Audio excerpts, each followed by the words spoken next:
Hey everyone, let's keep trucking along. More logical connectives, this time doing disjunction, better known as OR. So OR is written with a V, V-E-E is how you'd spell it, as opposed to, so conjunction's a wedge, OR is a V. And A or B holds when either A or B holds. Uh, Turns out you can also use the English word OR, we'll revisit that in a bit. If you looked at these two new propositions from this video and the previous one, you might look and say, wait a minute, wait a minute. This conjunction fella looks a lot like intersection wearing a pointy hat.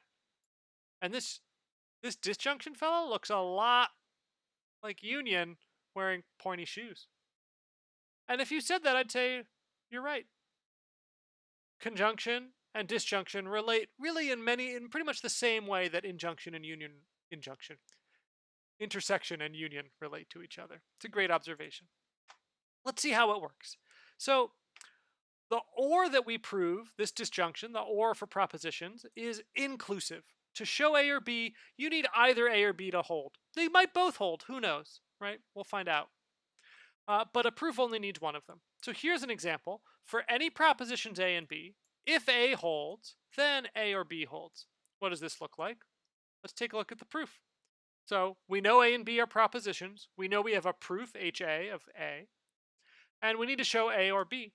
Well, how is this disjunction true? Well, the tactics left and right let you select a branch of a disjunction to prove. Now, it's you making a choice, and once you make this choice, if it's wrong, the only thing you can do is go back and redo your proof. So choose wisely. Choosing wisely here often means deferring your choices as late as possible.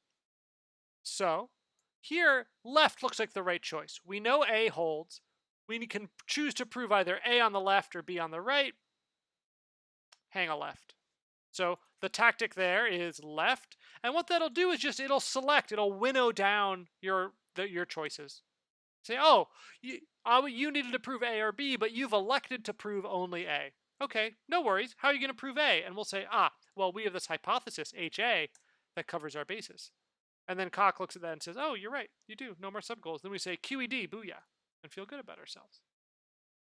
Okay, on the right-hand side, for all propositions A and B, if you know B, then you know A or B holds. Okay. Let propositions A and B be given such that, it says HA, probably should call that HB, such that HB is a proof that B holds. Okay, well this time let's take the right branch. Looking good. Apply HB. What would have happened if we had said left? Now we'd be stuck. We know A and B are propositions. We know B holds, but we need to prove A. Now, in this example, it's pretty clear. There's not a lot of, the turn was just like 10 feet back there. Just turn around, go the other way. Here, it's easy to figure out where you went wrong. But in a more complicated proof, as we'll eventually get to doing, it's easy to lose track of the fact that you made a decision. You made a wrong turn a while back, and now you need to fix it. So the way you fix it is you just undo it. You go back, drive back to where you were, and say, no, I needed to make a right there.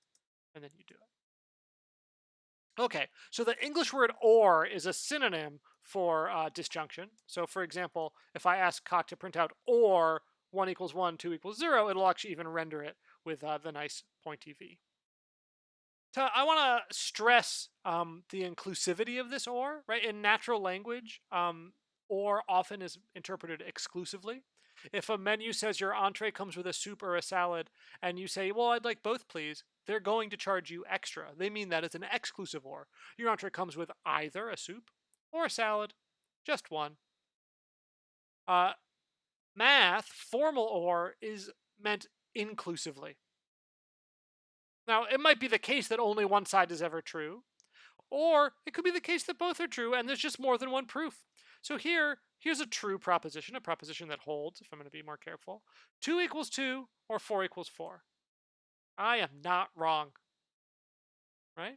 Now, it turns out both these hold, right? The conjunction of these holds. But if the conjunction holds, then so does the disjunction. So what that means is there's two proofs. You could go left and say, oh, yeah, I know 2 equals 2.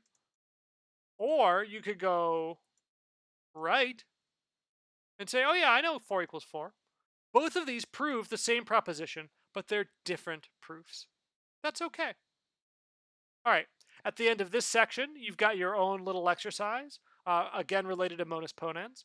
If P implies Q, and you know Q, then you know P or Q. How's it going to go?